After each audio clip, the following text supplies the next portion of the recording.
Your front yard is the first thing everyone sees, and right now, it may be working against you without you realizing it. This video gives you 16 specific, modern, easy-to-execute front garden ideas grounded in real hardiness zones, named cultivars, and the exact mistakes to avoid. Number 9 on this list is something almost no American homeowner has tried, and landscape designers use it on high-end projects without ever advertising that it's available to anyone. Most of what you are about to hear is not on Pinterest, not in any big box store flyer, not something your neighbors know yet. Subscribe to Garden Mastery right now so the next video finds you before your neighbor figures this out first. Item 1. Ornamental grasses as a front border. Ornamental grasses in the front yard, you probably think of that wispy, generic stuff planted in parking lot medians.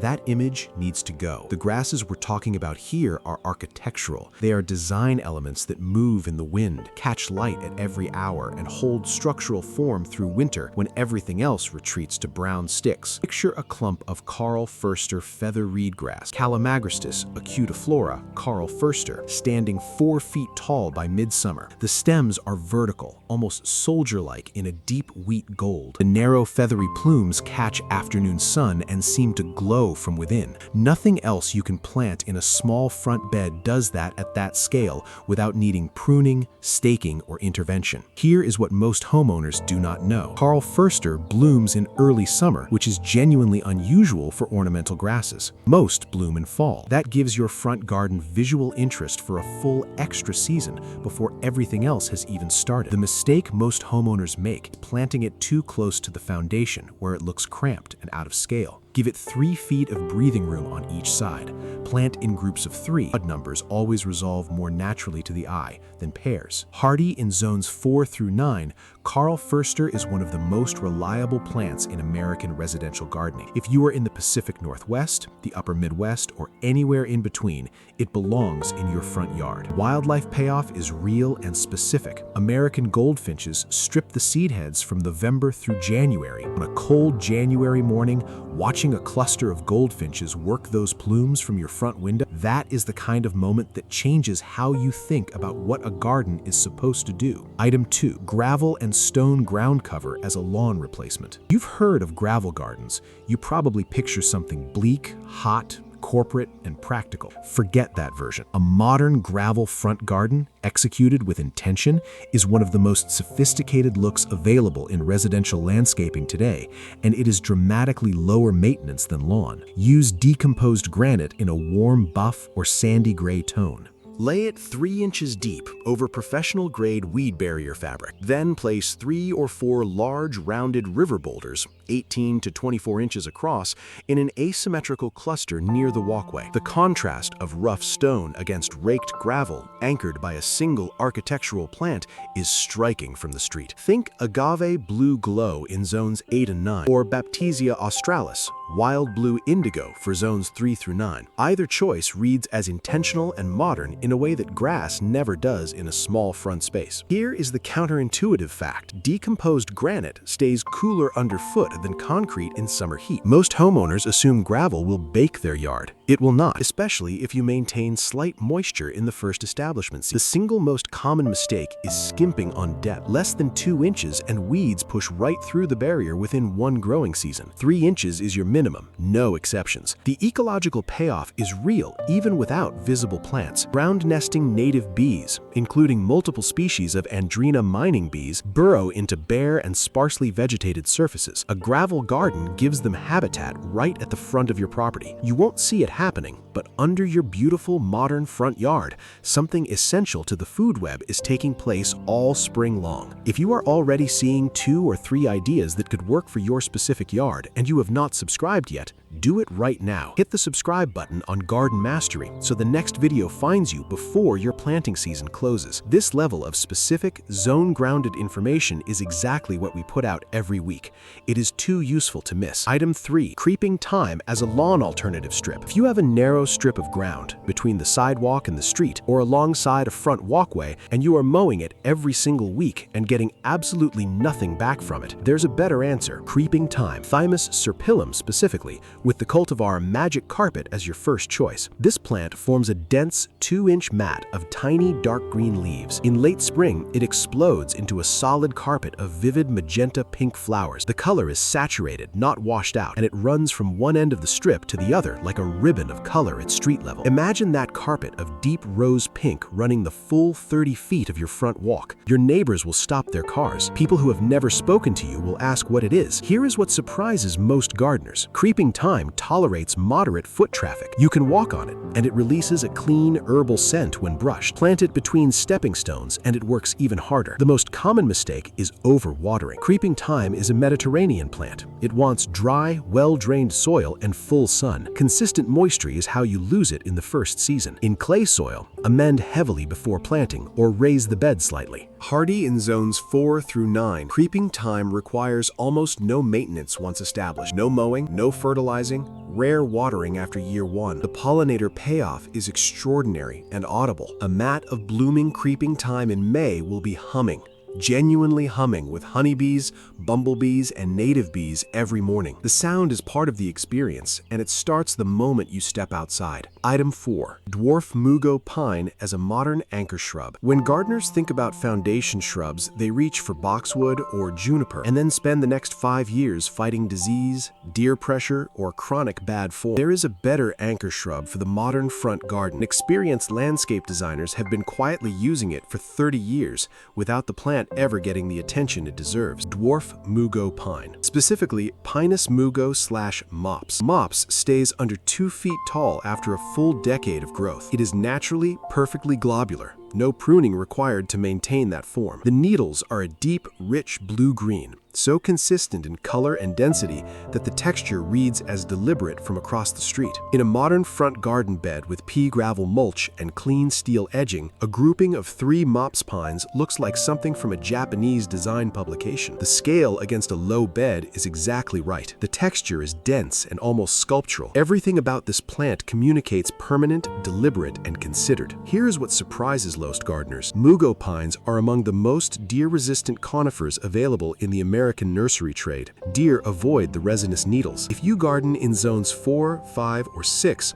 especially in suburban Midwest or Northeast areas where deer pressure is significant every winter, this is not a minor point. Most gardeners keep planting arborvitae and watch it get stripped to the stems before spring. Plant mops 3 feet from your front wall, mulch with pea gravel, and you will not touch it again for 5 years. Hardy in zones 2 through 7, Minnesota to Maryland, it works consistently.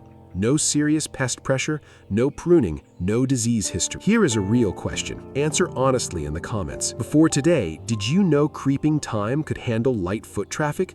Or did you always assume it was too delicate to step on? And give me your state or hardiness zone while you're at it. Gardeners in your exact zone are reading these comments looking for real-world confirmation from someone in the same condition. Your answer is not just a comment. It might be the piece of information that someone else genuinely needs right now. Item 5. Ornamental allium bulbs for a spring focal point. If you have not planted ornamental alliums in your front garden, you have been missing one of the most visually arresting plants available to American home gardeners. Alliums are botanical relatives of the onion, and yet what they produce in late spring is almost surreal. Spherical flower heads that look engineered rather than grown. Allium gladiator sends up smooth, perfectly round flower heads reaching 4 to 5 inches across on stems that stand 24 to 30 inches tall. The color is a deep lavender violet, electric in late afternoon sun, and somehow even more vivid in overcast light. Planted in groups of 7 or 9 along your front walkway,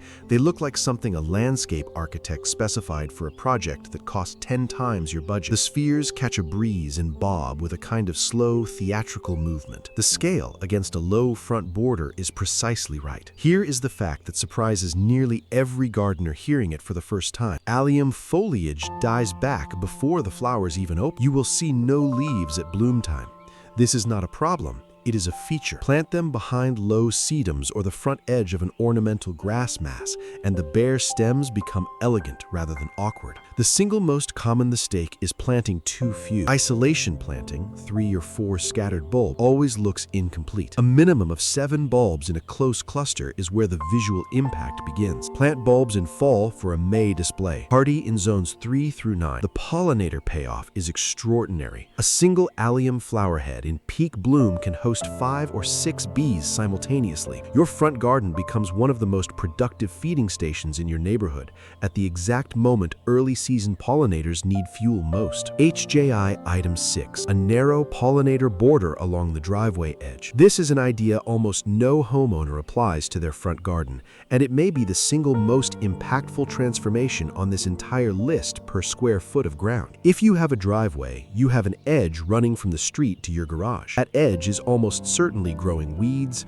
cracked pavement overgrowth, or a strip of turf that you trim once a week and that gives you absolutely nothing in return. Here is what you do instead. Plant a 12-inch wide pollinator border along the full length of that driveway edge. Use 3 plants in rotation: Echinacea purpurea, purple coneflower, zones 3 through 9, Rudbeckia fulgida, gold sturm, zones 3 through 9, and Agastache blue fortune, zones 5 through 9. These 3 plants bloom in sequence from June through October. Your driveway border never goes without color for 5 full months. From the street, a driveway lined with blooming natives and near natives reads as an intentional landscape choice, not a lawn you forgot to mow. The counterintuitive fact, a 12-inch wide border of native and near native plants produces more pollinator benefit per square foot than a large conventional flower bed. It's about edge density. Pollinators work edges more intensively than open centers. Most gardeners concentrate planting in small island beds and expect large-scale results. A long, narrow corridor consistently outperforms them. The mistake is making the border too wide. 18 inches is the practical maximum before maintenance becomes a genuine burden. Keep it to 12, edge it cleanly every spring, and that is the extent of your annual commitment. If you live anywhere in the Central Flyway, from Texas north through Kansas, Nebraska, and into the Dakotas, monarch butterflies use corridors like this during migration. Swallowtails will work the Agastache and Echinacea daily from June onward. This is not just a garden choice, it is a contribution to something larger. Item 7. Black-eyed Susan mass planting for late summer color. Most front gardens peak in May and June, and then fade into green monotony by the time August arrives. That seasonal vacancy is a solvable problem, and Rudbeckia hirta, Black-eyed Susan, is the solution, but not planted the way most homeowners do it. The modern approach is mass planting, not 3 plants scattered through a mixed bed, a solid block, a minimum of 9 to 12 plants filling a 4x4 foot area. The cultivar Indian Summer produces flowers up to 6 inches across. Deep golden yellow petals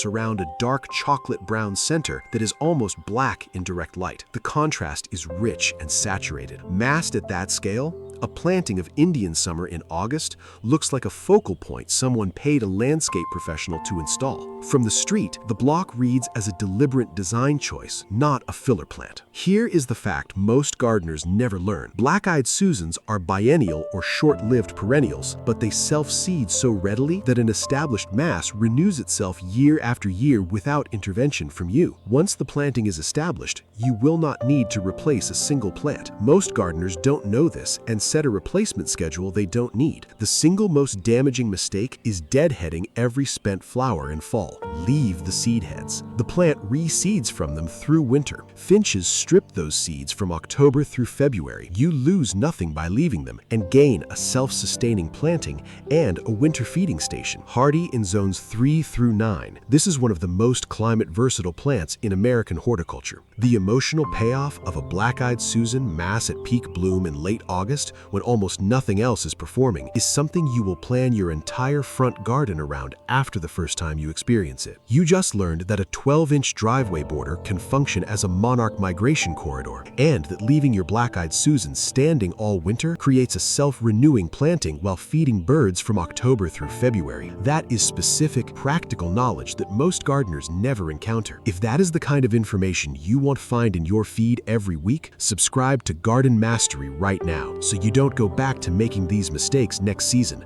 without even knowing they were mistakes. Item 8. Ilex crenata soft touch as a boxwood replacement. The boxwood blight crisis has permanently changed foundation planting in North America. If you are still installing English or American boxwood as a front hedge, you are one wet spring away from losing everything you've built. Most gardeners know there is a problem, but haven't been told there is a replacement that does everything boxwood did without any of the baggage. That replacement is Ilex crenata Soft Touch. Soft Touch Japanese holly is a low, mounding evergreen with tiny, rounded, deeply glossy leaves. It stays under 2 feet tall without any pruning. The foliage texture is finer than boxwood, more refined, and more consistent in color across seasons. In zones 5 and 6, where hard winters can bronze or kill boxwood outright, Soft Touch holds a consistent deep green through December and back into April. Plant it as a low foundation hedge, as a formal border along a walkway, or as edging at the front of a mixed shrub bed. It reads as elegant and structured without carrying any of the disease risk of its predecessor. Here is the surprising fact. Soft Touch has no significant pest or disease pressure on record. No boxwood blight, no boxwood psyllid, no volatile canker. Gardeners who've made the switch describe it as a liberation from a problem they never knew how to resolve. The most common mistake is expecting it to fill in fast. It grows about 4 inches per year. Buy slightly larger specimens, 2-gallon or 3-gallon containers, and space them 18 inches apart for a hedge effect that reads as established within 2 seasons, hardy in zones 5 through 9. There is no significant direct wildlife value here,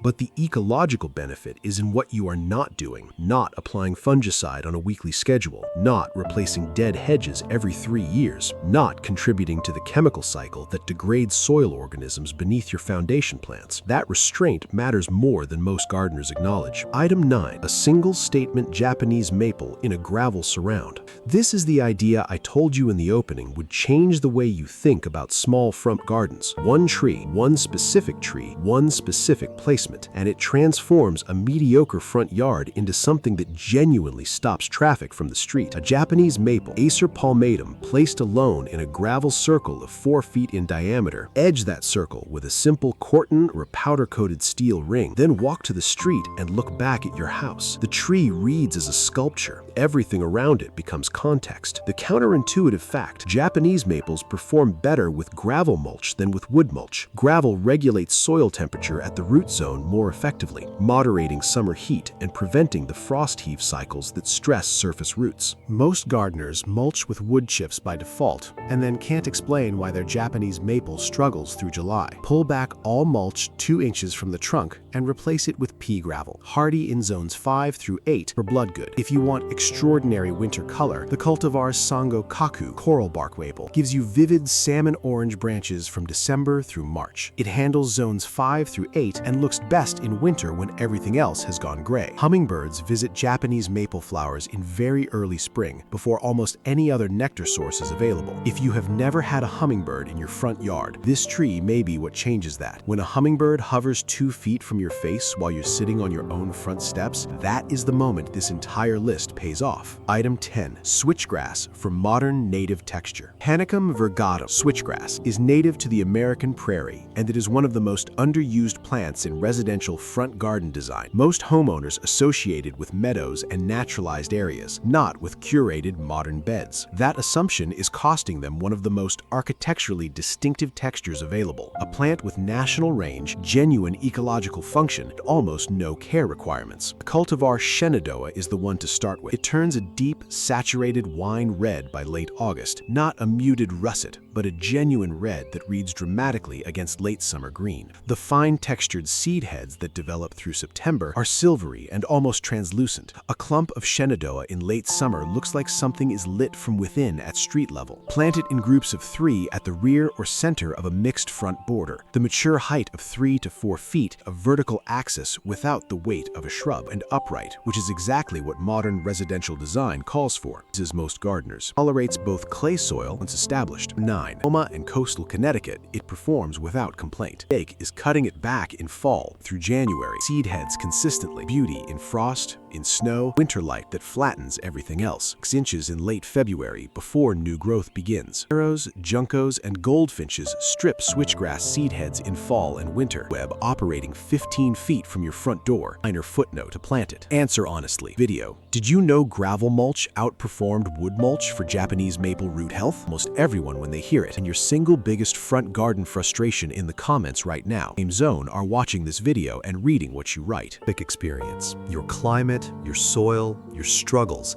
is exactly what someone else is searching for. You may be the most useful comment they read all week.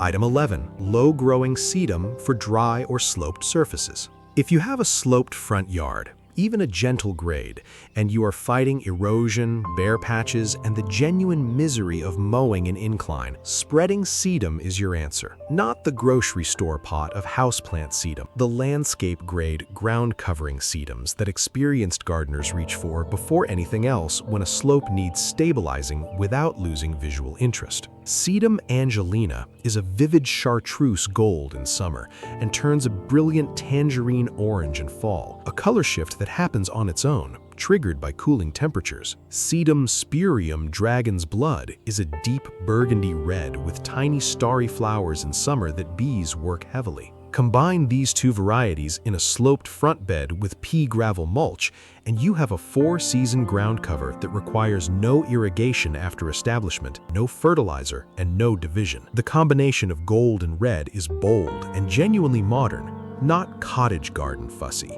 Not sterile corporate spreading. Sedums can reduce stormwater runoff by up to 60% on a residential slope. The fibrous root systems knit into soil surface and hold it through intense summer rain events. Most homeowners plant sedum for visual reasons and don't know they are also doing meaningful stormwater management. The most common mistake is crowding, planting varieties too close and then fighting a tangled, undifferentiated mass within 2 seasons. Give each plant 12 to 15 inches. They will fill the gaps without crowding each other, and the two-tone effect stays readable. Hardy in zones 3 through 9 for both cultivars mentioned. Fritillary butterflies and cabbage whites use dragon's blood sedum heavily through summer. A sedum slope covered with low flowers on a warm September afternoon, butterflies working the surface in slow, looping flight, is one of the quiet, ongoing rewards of a modern, low-maintenance garden. Item 12. Vertical interest with Clematis on a modern obelisk.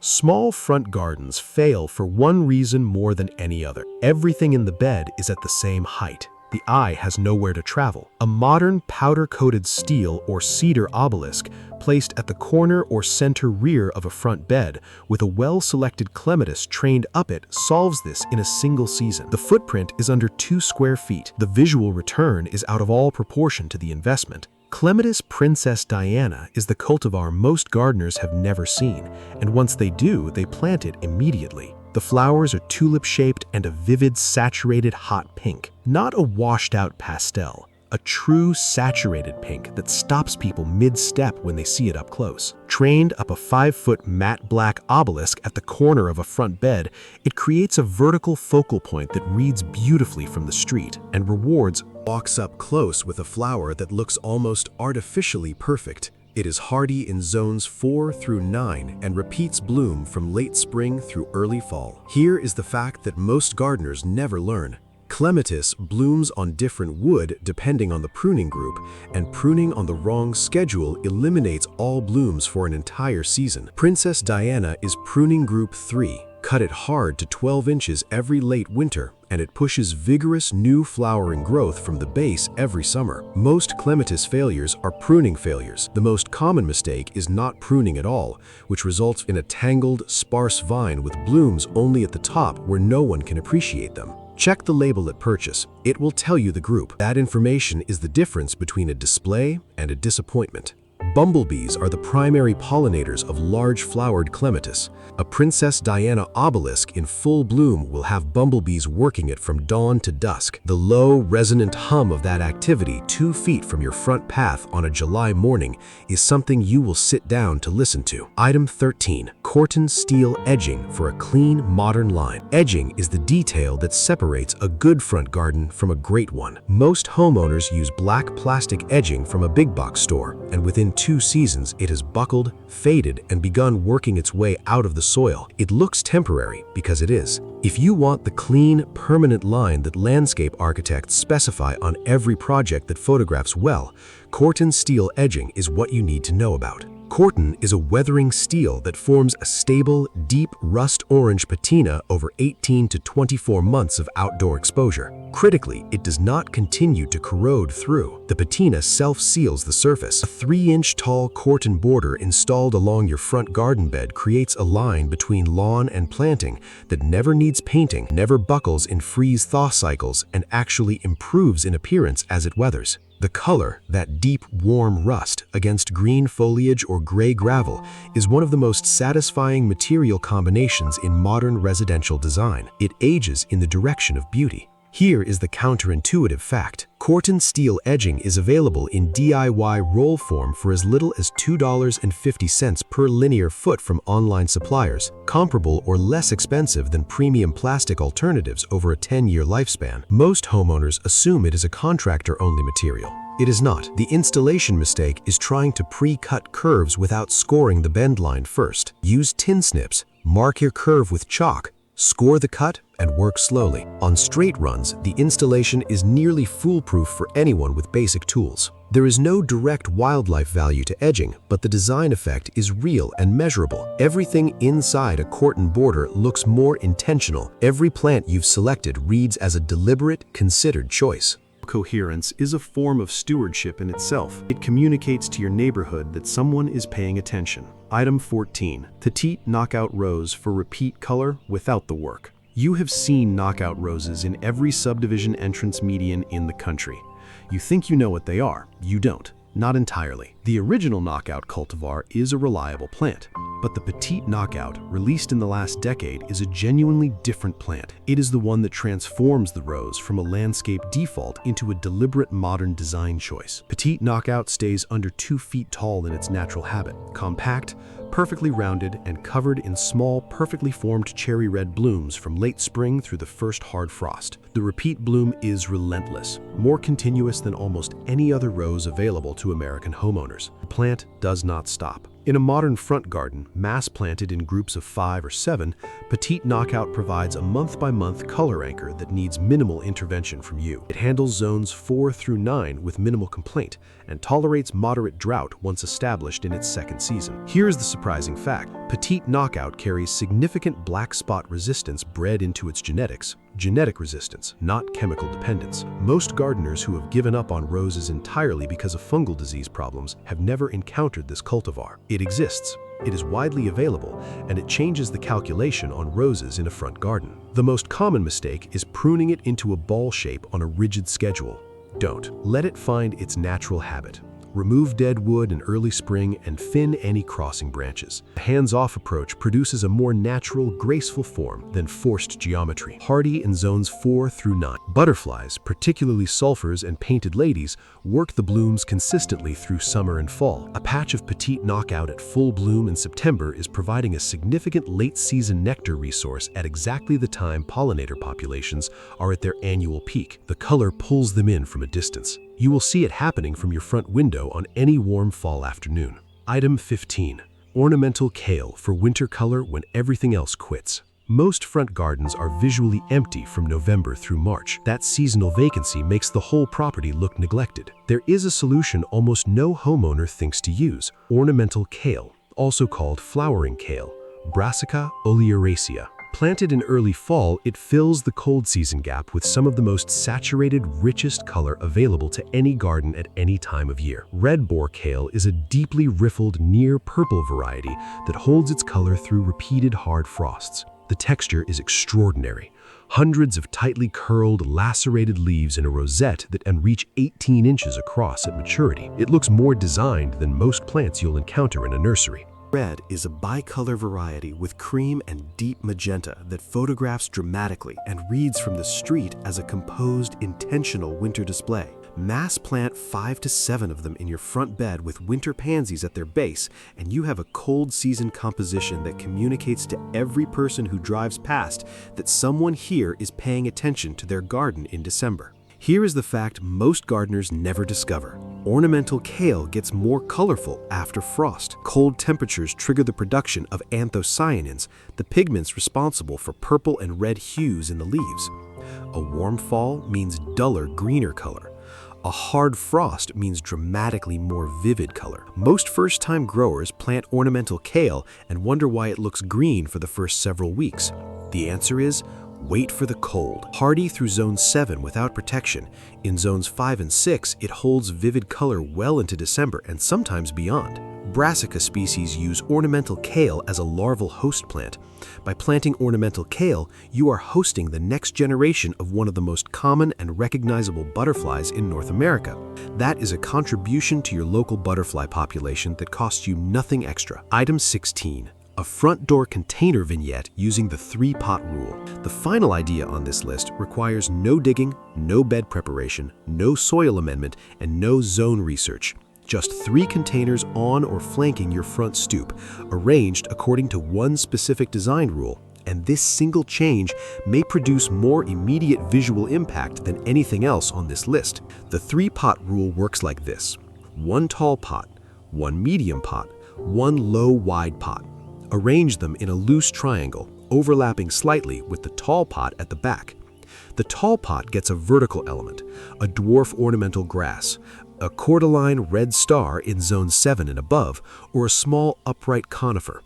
The medium pot gets a draping or spreading plant, sweet potato vine margarita for full sun, or calibrachoa in a single saturated color. The low wide pot gets a mat forming plant, creeping jenny, compact sedum, or winter interest pansies. The combination of heights, textures, and forms reads as designed, it reads as considered, and it changes the way the front of your house presents to the street more than almost any other single intervention. Here is the counterintuitive fact. Underscaled containers are the single most common front door mistake in American residential gardens. People place 10-inch pots at a standard front entry, and the arrangement always looks wrong, too small, too timid, somehow provisional. Go 18 to 24 inches for your tall pot. Scale up across all 3, and the problem resolves immediately. The fix for any front entry that feels flat is almost always this: swap the plants seasonally. Pansies and kale in fall and winter, calibrachoa and sweet potato vine in summer, and your front entry changes with every season, without requiring a single square foot of new garden bed. In a sunny container position is a documented bumblebee foraging plant through the mid-Atlantic and upper South. In summer, your front stoop becomes a pit stop on the daily pollinator circuit. Even in a container garden with no ground bed at all, you are participating in something larger than decoration. That is all 16 ideas. And here's something to sit with. Number 3 on this list, the creeping thyme strip, is something almost every American homeowner with a sidewalk or walkway strip is doing wrong right now without knowing it is wrong. The next video I'm releasing covers the 12 most common front garden layout mistakes, and number 4 on that list is something almost every gardener does instinctively without realizing it makes their front yard look smaller and less considered than it actually is. Subscribe to Garden Mastery right now so that video finds you before next planting season begins. Your front yard is too visible to figure this out through trial and error season after season. Before this video, you had a front garden and a collection of things you hoped might work. Now you have 16 specific, proven modern ideas with cultivar names, hardiness zones, exact mistakes, and the counterintuitive facts that most gardeners never encounter. That is a real difference. There are 2 kinds of gardeners watching right now: those who take this list to the garden center this week, and those who save it for later and lose it by next season. Subscribe to Garden Mastery and be the first kind. The next video covers the 12 biggest front garden layout mistakes, and number 4 will surprise almost everyone watching. Which of these 16 ideas are you most confident about trying first, and which one are you still unsure about? Tell me both in the comments, because other gardeners in your zone are reading your answer right now.